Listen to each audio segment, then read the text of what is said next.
안녕하세요. 곽정호입니다. 우리가 이제 지난 시간에는 부동산의 현금 흐름에 대해서 이야기하면서 제가 지분 투자자하고 저당 투자자 이야기를 했습니다.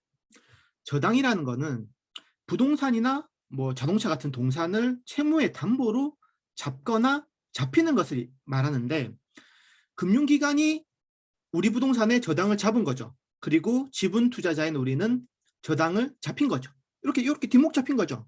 우리가 이 뒷목을 왜 내준 겁니까? 돈 빌려야 되니까 그런 거죠.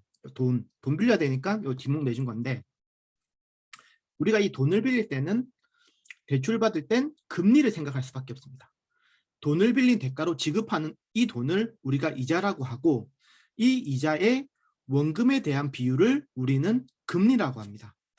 그리고 이 시장금리는 항상 시장의 상황에 따라서 변한다는 것을 말씀드리면서, 자, 이제 26번 들어가도록 하겠습니다.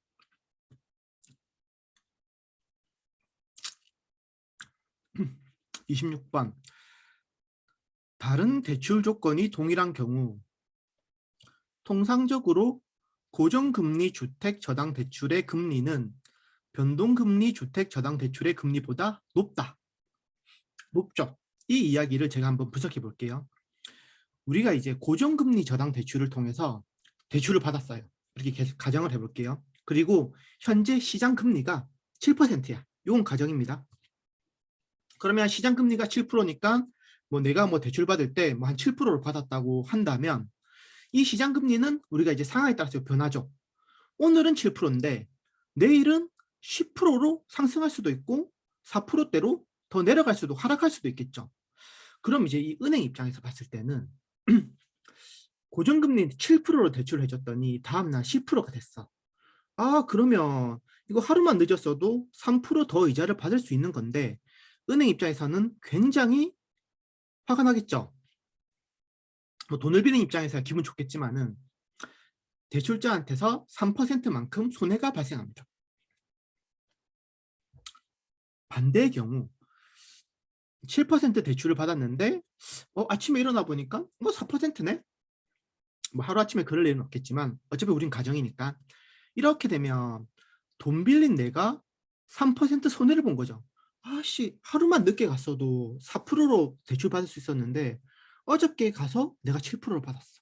평소에는 그렇게 부지런하지도 않는데 돈 빌릴 때 좀 부지런하게 움직였더니 내가 손해를 봤어. 잠 못 자겠죠.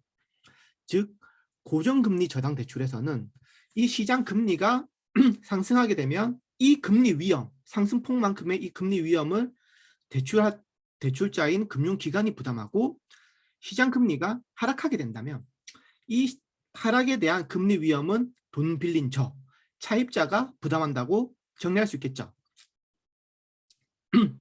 그리고 이제 이 차입자인 제 입장에서는 이 금리 부담이, 금리 위험이 굉장히 커져버리면, 지금 금리가 낮아졌으니까 빨리 낮은 금리로 갈아타야 되겠죠. 이것을 우리가 이제 조기 상한 특약이라고 합니다. 영어로 콜옵션이라고 하는데, 이 콜옵션을 통해서 빨리 다른 대출 상품으로 갈아탈 수가 있습니다. 그러면 내가 이 콜옵션 조기 상한을 통해서 대출을 갈아탔어. 그러면 대출자 은행 입장에서는 이거 7% 먹을 수 있는 거를 이거 내려갔다고 바로 이 대출 받은 차입자가 상품을 갈아타 버리네. 손해를 보겠죠. 이 위험을 조기 상한 위험 또는 만기 전에 은행이 변제를 당했다고 해서 만기전 변제 위험이라고 합니다. 그럼 이제 저는 차입자는 대출 금리가 낮아질 때마다 그때마다 뭐 배신하고 다른 상품으로 계속 갈아탈 수 있을까요? 그래서 이제 신용금리가 낮아졌어. 한 1% 낮아졌단 말이야. 나는 이 1% 더 커. 그래서 이제 은행에 가서 직원한테 제가 이야기하는 거죠. 나 이거 경제학 전공한 사람인데 나 이거 대출 약관에 대해서 나 빠삭한 사람이야. 대출 약관에 조기 상환할 수 있다고 되어 있으니까 나 이거 조기 상환하겠다 라고 이야기를 했어요. 그런데 직원이 그러면 우리 약관대로 조기 상환하시고, 대신에 이 약관 밑에 보시면 위약금 있는 거 보이시죠? 이 위약금이지, 은행 입장에서는 콜옵션을 방어할 수 있는 콜 방어라고 하는 것인데, 이 위약금이 보통 한 2% 정도 돼 있거든요. 그래서 그 위약금으로 2% 이자를 주고 조기 상환하십시오 라고 이야기하면 저는 1% 낮아졌다고 갔는데 2% 위약금을 줘야 된다면은 아닙니다. 아니 괜찮습니다 하고 다시 일어나겠죠. 뭐 반대로 뭐 이 2%보다 더 많은 이자가 이제 변동이 있으면 그때 돼서는 뭐 3%가 바뀌었어. 이때 같은 경우는 제가 조기 상환에서 1%의 이익을 볼 수 있겠죠.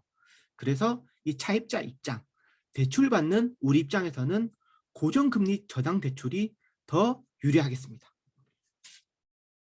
그럼 은행에서는 고정금리가 우리 차입자가 더 유리하다고 했잖아요. 그럼 은행은 고정금리로 대출해주고 싶을까요? 은행은 고정금리로 안 해주고 싶겠죠. 왜냐? 위험 부담이 은행이 더 크니까. 그럼 은행은 변동금리 저당 대출을 더 선호하겠죠. 이 변동금리라는 것은 대출금리는 시장금리에 대해서 자꾸 변화한다고 했으니까 이 대출금리가 시장금리하고 연동돼서 변화하는 것을 변동금리라고 합니다. 이름 그대로죠. 내가 만약에 7% 대출을 변동금리를 받았는데 시장금리가 10%가 됐어. 그러면 내 대출금리도 이 시장금리를 따라서 10%로 올라가는 그런 상품입니다. 이렇게 돼버리면 은행, 대출해주는 이 금융기관한테는 금리 위험이 굉장히 없어지겠죠. 금리 위험의 대부분이 차입자한테 부분 전가됩니다. 왜 부분 전가냐? 너무 이게 은행 입장에서도 금리가 떨어지는 것도 반영해 줘야 되는 부분도 있고, 그리고 차입자 입장에서는 이거 내가 집을 내가 3억짜리 집 사면서 2억을 대출받았어. 그런데 집이 뭐 1억 5천이 됐어. 그럼 빚 갚겠어요? 내 집 가져가라. 채무 불이행 해버리죠. 그래서 대출자는 변동금리 저당 대출이라고 해서 대출자에게도 위험이 0은 아니고 채무 불이행 위험이나 저금리 위험은 존재합니다. 그래서 부분 전가라고 하는 것입니다. 자, 우리가 2022년부터 2021년까지 저금리가 제로금리까지 이야기되면서 지속되면서 대출이 굉장히 많이 대출 시장이 성장했죠. 나라에서 투자하고 소비하라고 저금리로 대출을 막 풀어줬더니 그 돈이 전부 다 어디 갔습니까? 부동산 들어가고 주식 들어가고 뭐 코인 같은 데 다 들어갔죠. 이렇게 돼버리니까 자산 가격도 너무 높아지고 물가도 상승하고, 그럼 2022년 우리한테 남은 것은 뭘까요? 금리 인상이겠죠. 우리가 이제 부동산을 구매할 때 뭐 생애 첫 주택 구입 등 이 고정금리 상품으로 주택을 구입하신 분들은 아무 걱정이 없어요. 반면에 변동금리로 연끌하신 분들은 금리 인상될까봐 걱정 많으시죠. 뭐 뉴스에서도 금리가 인상되니까 이 사람들의 부담이 너무 늘어난다라는 이런 기사도 많이 나오고 있고, 반면에 은행은 걱정합니까? 오르면 오르는 대로 다 반영할 수 있으니까요. 자, 그럼 정리를 하자면 은행 입장에서는 고정되어 있는 금리 위험이 변동되는 위험보다 더 크죠. 때문에 동일 조건이라면 이자율은 고정 위험 상품 이자율을 더 높게 받아야 되겠죠. 은행 같은 경우에는 뭐 변동금리 위험 같은 경우에는 처음에는 이자를 상대적으로 낮게 줄 수도 있겠죠. 뭐 오르면 그때 가서 올려받으면 되니까.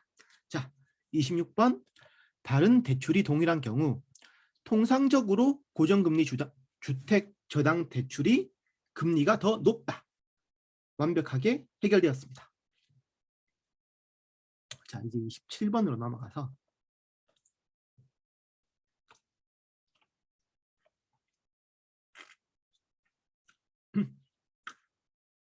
저당담보증권의 수익률은 대출 금리보다 낮고 투자자의 요구 수익률보다는 높다라고 되어 있죠.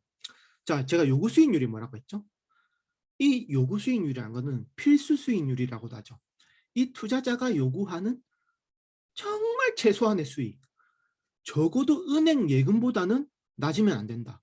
은행 예금보다 낮으면 내가 이 투자를 할 명분이 하나도 없는 거니까. 당연히 투자자의 요구 수익률보다는 높을 수밖에 없겠죠. 투자자의 요구 수익률보다는 높다라는 말은 당연한 말입니다. 그럼 우리가 모르는 건 뭐냐? 저당담보증권 수익률이 대출 금리보다는 왜 낮을까? 이것도 사실은 당연한 말인데 이 부분에 대해서 한번 자세하게 학습해 보도록 하겠습니다. 우리가 이제 은행이 돈 빌려주는 이야기를 했잖아요. 그럼 사실 은행은 우리가 예금 이자와 대출 이자의 이 차익을 가지고 뭐 은행이 먹고 산다고 이야기하는데, 이 차익 정도만 먹어서 은행들이 뭐 강남에 빌딩 사고 역세권에 건물 사고 직원들 좋은, 은행 같은 경우는 신입들 연봉도 굉장히 높죠. 직원들 좋은 연봉 줄 수 있을까요? 안 되겠죠. 계속해서 수익을 창출해내 고민을 해야 되겠죠. 돈을 계속 굴려야 되는 거야. 그럼 이 돈을 어떻게 굴리는 거냐? 자, 은행이 주택을 담보로 차입자한테 돈을 빌려줬어요. 그러면 은행은 주택 저당 채권을 가지게 됩니다. 채권이라는 것은 이제 이 은행의 자산이 되겠죠. 그러면 이 채권, 차입자한테 돈 받을 1억이라는 이 채권을 다른 사람한테 할인해서 판다면 어떻게 될까요? 이거 뭐 이 사람한테 내가 1억 받을 채권인데 부동산 담보로 되어 있는, 내가 뭐 한 3천만 원에 이거 팔고 싶은데 다 사고 싶겠죠. 저도 사고 싶고. 얼굴 좀 줄일까요? 다 이걸 사고 싶어요. 뭐 한 9천만 원이라고 해도 한 10% 할인만 줘도 이게 또 매매가 된단 말이야. 그래서 이렇게 그 저당을 팔아서 현금을 만드는 것을 바로 저당 유동화라고 합니다. 이 유동화라는 것은 현금화라고 이해하면 굉장히 쉽습니다.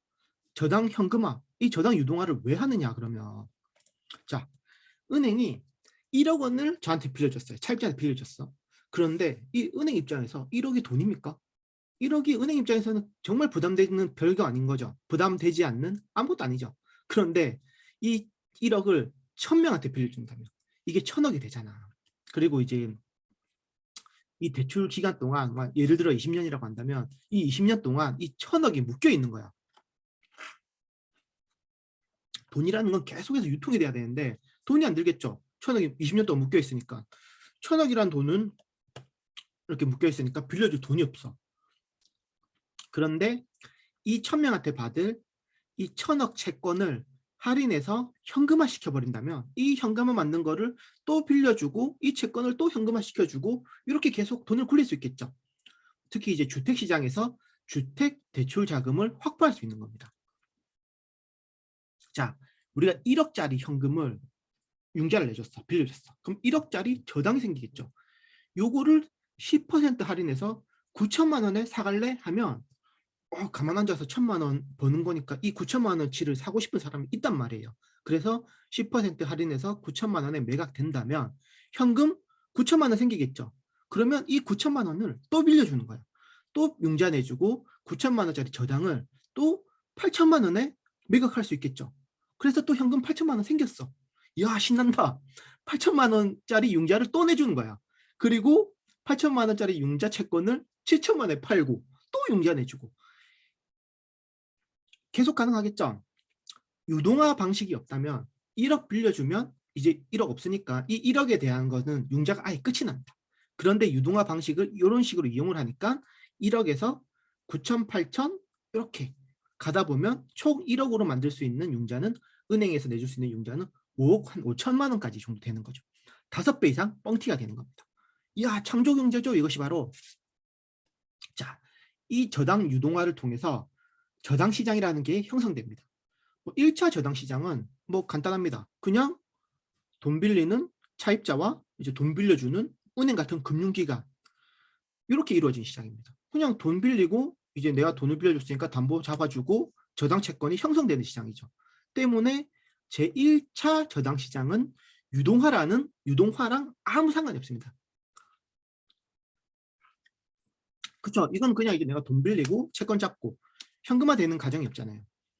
그런데 이제 은행이 제2차 저당 시장에 가서 뭐 다른 은행이라든지 보험회사라든지 증권회사나 뭐 기관 투자자 이렇게 모집해서, 야, 이거 1억짜리 채권인데 9천만 원에 팔게, 콜 이렇게 저당권을 사고 팔아서 유동화가 이루어지는 겁니다. 그리고 이 2차 저당 시장은 금융기관이 있고 이 주택 저당 증권을 인수하는 투자자가 있고 이를 매개하는 유동화 중개기관, 이렇게 3개로 이루어집니다. 그리고 이제 막 1억짜리 각각의 저당을 뭐 1,000억으로 이렇게 만드는 거를 저당 집합을 우리가 저당풀이라고 합니다. 자, 우리가 이렇게 유동화를 해서 자금을 확보하는 것은 뭘까요? 왜? 이렇게 유동화를 하다 보니까 1억 대출하면 끝나는 걸 아까 제가 5억 5천까지 가능하다고 했죠. 더 많은 대출을 해주기 위해서 이렇게 하는 거잖아요. 당연히 2차 저당 시장에서 형성되는 저당담보증권 수익률은 대출금리보다 낮겠죠. 왜? 대출해주기 위해서 우리가 돈을 만드는 건데 대출금리보다 높게 해서 2차 시장에서 형성될 수가 없는 거잖아요. 이해되시죠? 내가 이제 이거를 뭐 이자 10,000원 받으려고 하는 건데 내가 이 이자 10,000원 받기 위해서 다른 데서 돈 끌어오면서 12,000원 이자를 주면서 돈을 받아오면 안 되는 거잖아. 자, 27번 저당담보증권의 수익률은 대출금리보다는 낮고 그렇죠? 당연하죠? 투자자의 요구 수익률보다는 당연히 높겠죠. 야, 이제 이렇게 이제 이 선지가 시험에 나온다면 우리가 맞출 수 있겠죠. 자, 오늘은 이제 저당 대출의 의의에 대해서 학습하였습니다. 오늘도 시청해 주셔서 감사드리며 더 좋은 강의로 다시 찾아뵙겠습니다.